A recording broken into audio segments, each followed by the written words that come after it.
I'm Rusty Wise with the Wise News Network, and today I'm in Shelby, North Carolina at the Combs Family Museum, which highlights NASCAR, old racing, drag racing, and old memorabilia. And today we have a special treat. We're going to go inside a special room that has the Cleveland County Fair memorabilia in it. It's actually one of the largest collections of the Cleveland County Fair exhibit in existence that we know of, and it's here, right here at the Combs Family Museum. Let's go in and have a look.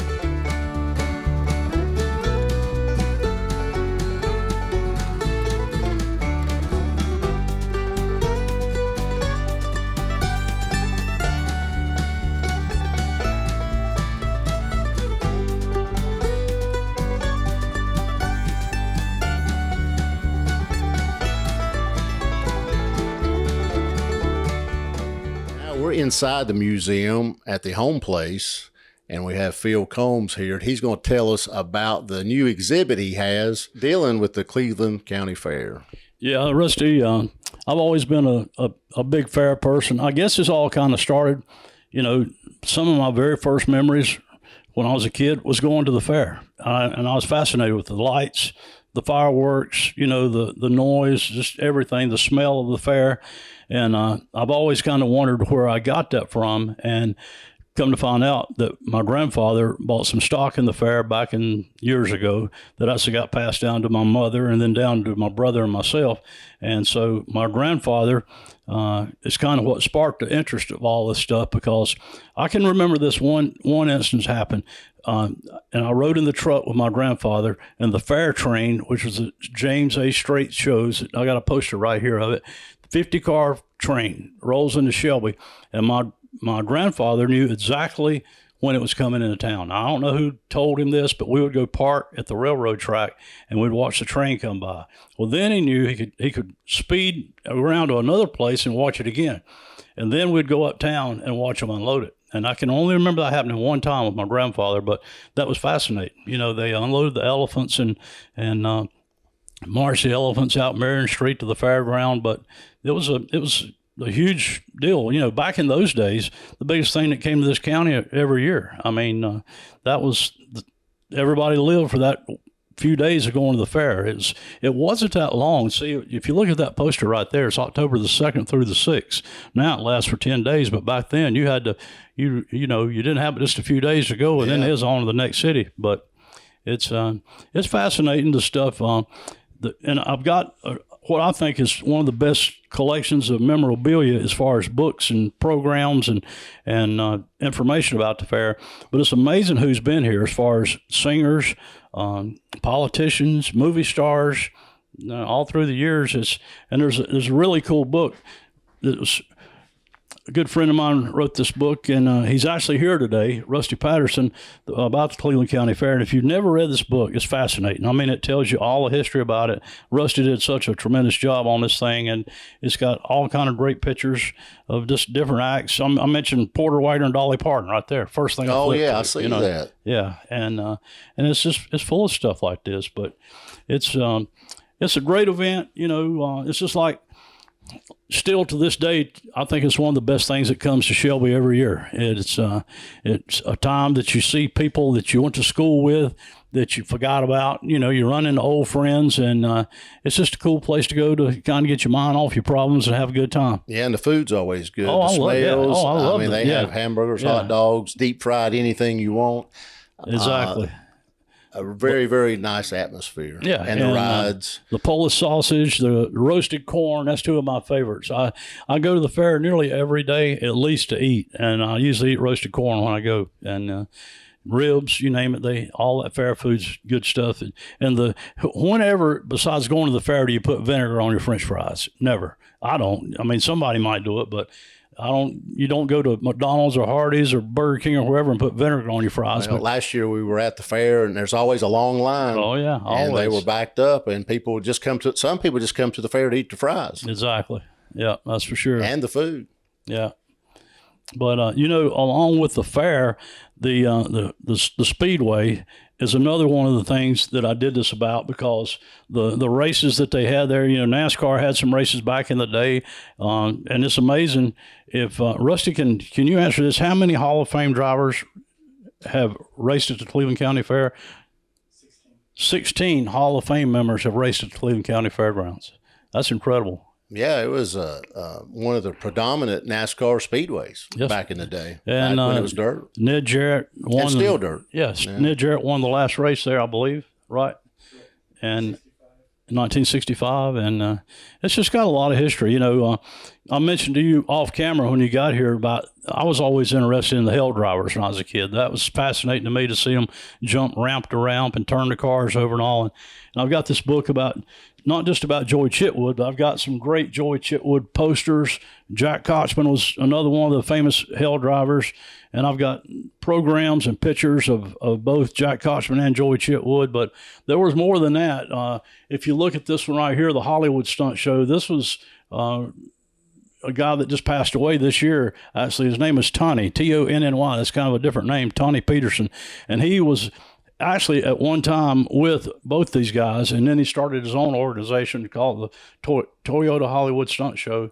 And he was an amazing performer. He was probably one of the top 5 of all time as far as doing that. But you see right beside that, Jerry Clower, he was here, and I mean, it's just a lot of stars. A lot of stars. And I noticed these posters, a lot of them are not dated. They have the dates, but they don't have the year. Yeah. Yeah, well, that's pretty amazing. Got a couple, at least the Demolition Derby. This is one of a buddy of mine named Thurston Hamrick, and I used to actually run in this thing back in the day. That's 1987. Yeah, 87, and then Thurston Hamrick did the Demolition Derby at the fairgrounds, and it was huge. They would only take 60 entries back then, and you had to pre-enter if you was going to be in it, because there'd be more cars than they were. They only had a certain amount of spots, and after that, you had to hope that somebody canceled out or whatever. And that's still going on today. It is, yeah. Mm-hmm. And a good friend of mine named Billy Monroe promotes those Demolition Derbies now and does a tremendous job doing that. Do they still have the fireworks every night? They don't, and I know they used to have that. As a little kid, I know we would go, and little kids would be scared, but they had fireworks at 10 o'clock. And guess who sponsored it? Boss Bakery. Really? Boss Bakery always sponsored a fireworks show back in the day. That was a neat deal for Boss Bakery to do that every single year. I know going home, back towards Cherryville, you could actually see them for like a long way, for miles. No doubt. Yeah. Yeah, but it's well, tell us about these other books you have here. I know you've got the Joey Chitwood Daredevil book. A neat thing about this book right here, this guy was the human bomb, Benny Koski, and my brother actually lettered that box that you see right there. Okay. Yeah, he did. And my brother and him, this picture's actually made at the Shelby Fairgrounds, and my brother and him got to be really good friends. And this book actually is one of his press kits that he gave my brother, and it's got all kind of cool stuff in it. And this guy went all over the world, not just the United States. He went all over the world doing this stunt. But and I've actually got a T-shirt hanging right there, and that's no doubt a rare piece. He gave my brother all this stuff for the human bomb. Actually, my brother lettered. He had his own little sign shop at the fairground for a long time, and it was underneath the stage on the infield where the racetrack was at. Well, Benny parked his camper right there at that because he had electricity and all. Him and my brother became good friends. So they seen each other every day at the fair. So that's how this all come about. But I mentioned about the hell drivers. This is just a book about different things about tractor pull. Used to be another one of the huge events. They had wrestling, back in the day, and it's just the flying trapeze, the Walindas what's her name? I can't remember off the top of my head. The Walindas that did the High Wire Act. But it's. I remember going one year or a couple of years. They had a gorilla. Yeah, there they are, Carl Walindas. Right there it is. Yeah, and the guy would holler, "Gorilla, gorilla, gorilla." They had a live gorilla in a cage. And I remember as a little boy hearing that. Yeah. Oh, and Walindas. Yeah. Yeah. If you can film this, that family's still doing that. They are. But that's just like I'm saying earlier, that it's just amazing who all have been to the fairgrounds. Oh, and one other thing I do want to mention, because maybe somebody will see this can help me. I'm trying to get, and this is going to be impossible probably, to get a complete set of programs from every fair, but I do have a good many. And Rusty's helped me get this one right here. That's from 1951. That's the oldest one I've got. So what year did the fair start? 1923. 1923. And Rusty and I were, and you were discussing this earlier. They didn't get to have the fair for a couple of years on account of the COVID, and I'm almost positive they didn't get to have the fair 1 year on account of. They may have had it, but I know my mother told me that she had never missed a fair since she had been alive, except the year that polio was real bad. And I'm not sure if they had the fair that year or not. I don't think they did, but I may be wrong on that. They still had it during like World War II and stuff. As far as I know, yeah. As far as I know, they did. But this is another one of the interesting books. This shows, and I was lucky enough to get to be on Dale Jr.'s show that did the Lost Speedways about Cleveland County Fairgrounds, and they actually used some of these pictures. But it was amazing that Joey Chitwood Sr., that was talking about the hell drivers, won a race at the Cleveland County Fairgrounds back in the day. But this is the cars that they ran back in 1938, and you can see.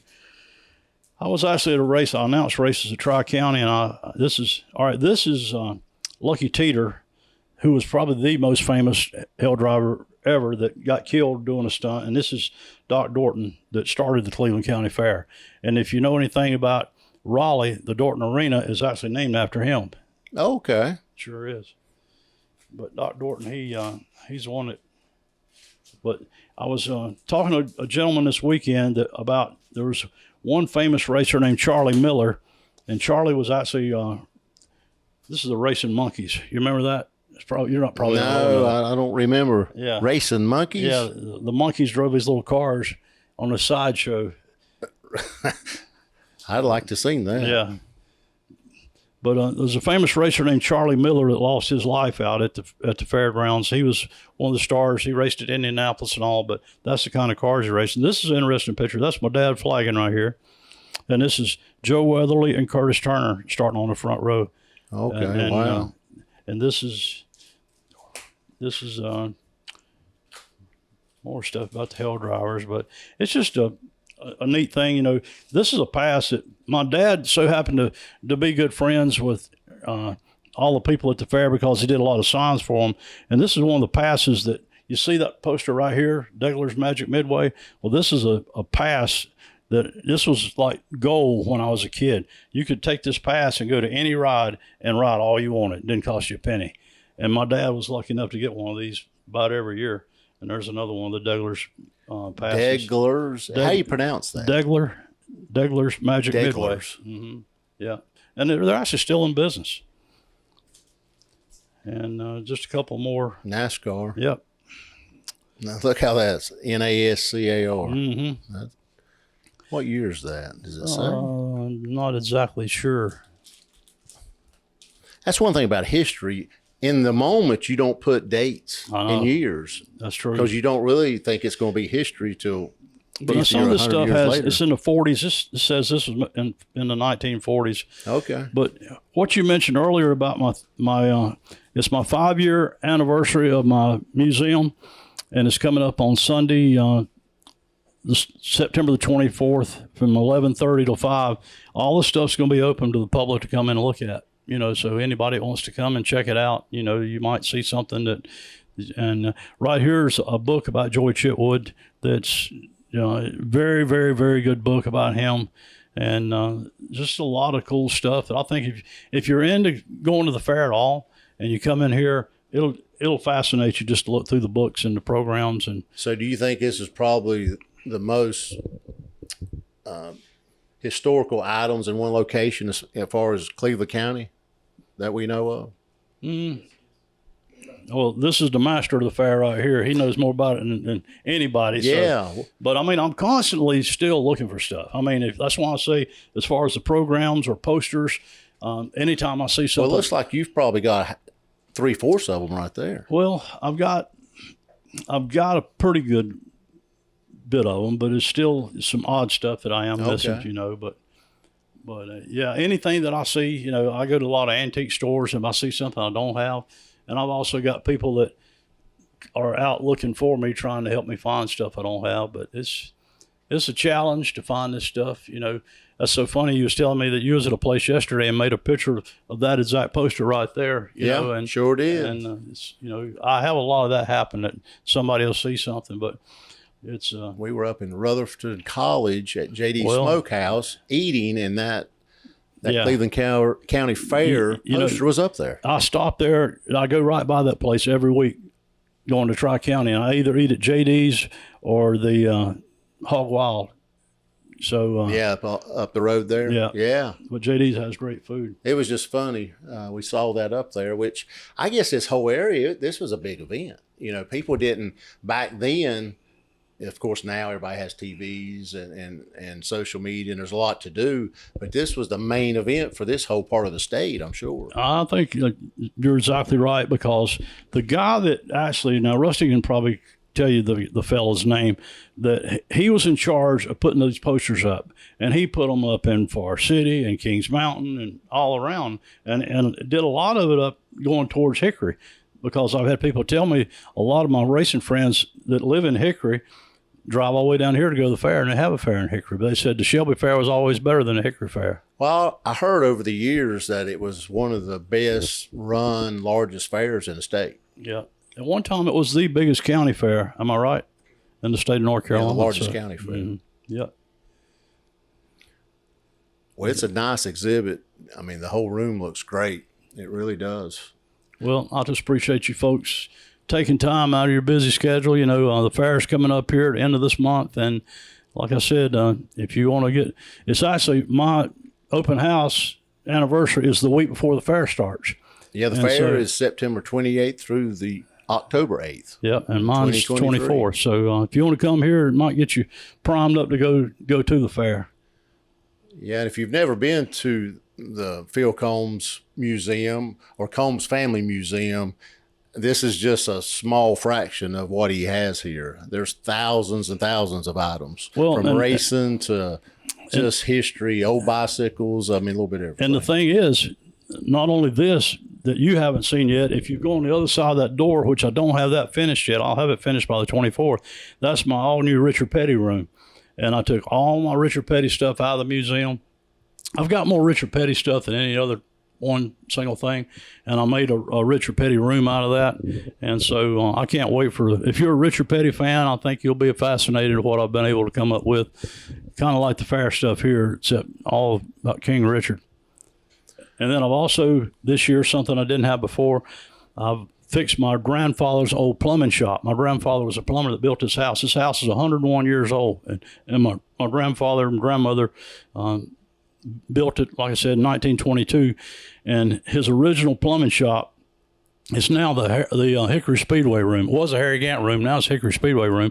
But when he outgrew that, he built another building. It's kind of an extension of that building, and I took all, and it's exactly like it was. Stuff still, the calendars hanging on the wall and everything from back in the day. And I've got that open for anybody that's a plumber. I think you'd be fascinated to come and see some of the tools, because I've had a couple of people that's already looked at it. A guy was here this morning actually that looked at it, and he said, I just can't believe it. He was showing me, said, this is a pipe threader. He said, back in the day, they threaded their own pipe, you know, and he said, that's what you did with this. So, well, just look around this room. You showed me this machine contraption here. Yeah. And it's actually this is what they graded eggs with this thing, and it's 1924. And the guy that brought it to me got it at an antique shop. He said, I just thought it'd be something pretty cool. Guess what I found out in the building? This is what they cooked eggs with. You can see it on the bottom of it right there, egg cooker. And you see the little burner in here. Okay. And this is one of the old milk. So the heavier the egg, I guess, the better it was. Well, unless it had a chicken in it. Yeah, I don't know. But the old egg crate. Yeah. From back in the day. One guy seen this, you know, and this is what happens here. Somebody sees this, and then the next time he comes, he brings this. He said, I had this when my grandmother used to raise chickens and get eggs, and this thing's supposed to be from back in the day also. Well, they probably graded eggs at the fair. I mean, entries. I mean, they grade watermelons, cantaloupe. Well, you can look at this book. A little bit of everything. I wish I'd have pulled this thing out and thought about it beforehand, but every year the fair had a theme, and one of the years it was about chickens and about eggs. And Yeah, that's the whole. Originally the fair was about livestock, chickens, horses. That was the real reason for the I guess fair. people Am I showing right, off Rusty? their Yeah, prize. Yeah, and another one of the livestock. big things was the first bale of cotton in Cleveland County. And my grandfather not only was a plumber, he raised cotton also. Okay. And I've actually got his old cotton scales here on the back porch. You just walked by when you was coming in here. I tell you what, I really and truly wish that the racetrack could come back again. I know there's some of the most famous racetracks in the United States. One of them is Nashville Fairground Speedway. And it's my favorite short track. I've only been there a few times, but the times I've been there, I love the place. But I wish that we could get that back here going again in Shelby, because I think we're really missing the boat on It's a big that. track. Well, it's a half mile. Half mile? Yeah. Yeah. Yeah, it sure is. But Well, Rusty, Phil, again, I appreciate you folks coming. Appreciate you having us. And you got an anniversary coming up. Oh, the Dash Series anniversary. No, I'm talking about the Wise News Network anniversary. Oh, yeah. Because here's the thing about it. I ran into Rusty and Jermaine, is that right? The first day they ever went to film. And I was standing there talking to Calvin Hastings and Captain Ron that do the radio station out there. Yeah, and, our first segment was the and you Cleveland walked County up, Fair. Yeah, and you walked up and you were there to film your first segment. So congratulations on a year of success. I mean, thank you. It's been very interesting for you, I'm sure, with all the drama going on over the museum and over in Cherville, which I was lucky enough to get to go on a tour. I just happened to go in there one day and guess who was in there? Rusty. And he took me on a tour of that place, which is a fascinating building. And I hope that somehow or another you guys can get something worked out on that. But I appreciate what you're doing with your news network and your staff. And good to see you got a couple of new people helping you on this. I just think this thing's going to continue to grow and get bigger and bigger. And I appreciate your hard work. I really do. Yeah, we've got Grace Smith. She'll be writing articles. She's a reporter, investigative reporter also. We got Mason Bean behind the camera. He's the man behind the plan. That's good. So, yeah, we appreciate you having us, and we love stories like this. Well, let me say one more thing. Just like I mentioned earlier, any of you folks that's got any of these programs, I don't care what year it is, if you would contact me or Rusty or somebody, he can tell you how to get a hold of me. This is what I'm looking for. This is 1980, and what's the best way to get a hold of you as far as to come see the museum? Facebook, Facebook, or appointment only? How do they need to go about doing I'm that? not open on an hourly thing because I told my brother, I said, when I built all this, I said, I retired from FedEx. I said, I'm not going to stay here all the time, but I'll be most gracious for anybody to come. If you tell me I can be there on a Tuesday afternoon at 3:00, I'll make arrangements in my schedule for you to come and see it. But I've had a lot of folks here from all over the United States, and I got a lot of folks that came here on account of you. When you did that segment on this thing, I had no idea that it would touch so many people. But I've had a lot of people that's come to this house on account of you, and I appreciate that more than you know. My pleasure. And by the way, if you ever want to go on YouTube and put in Combs Family Museum, and that's the segment that Rusty did, and you can watch. It's about an hour and 15 minutes, but it's very informative and very professional, and you guys did a tremendous job. You made it look like ESPN or something that rolled in here. Well, but we appreciate the compliment. yeah, really sure do. did. But guys, if you want to see more of the museum, contact Phil Combs through his Facebook page, and he'll set up an appointment. It's worth coming out to seeing, especially if you like history, racing history, and Cleveland County Fair history. And and again, I want to give Rusty Patterson. He's a little camera shy today, but this man right here is a genius. He is. I mean, the books that he wrote, especially my favorite is the one about the fair, of course. But this man is a great asset to Cleveland County. If you're a historian, this is the man that they call right here. Yeah, we're going to ask him a lot of questions. Yeah. Off camera. Okay, well, that's good. But again, thanks so much for being here today, and look forward to being back here on the 24th for my 5-year anniversary, if at all possible. All righty. Look forward to it. Great. Phil, appreciate it. Yes, Thank sir. you very much. Thank you, folks, and appreciate you being here.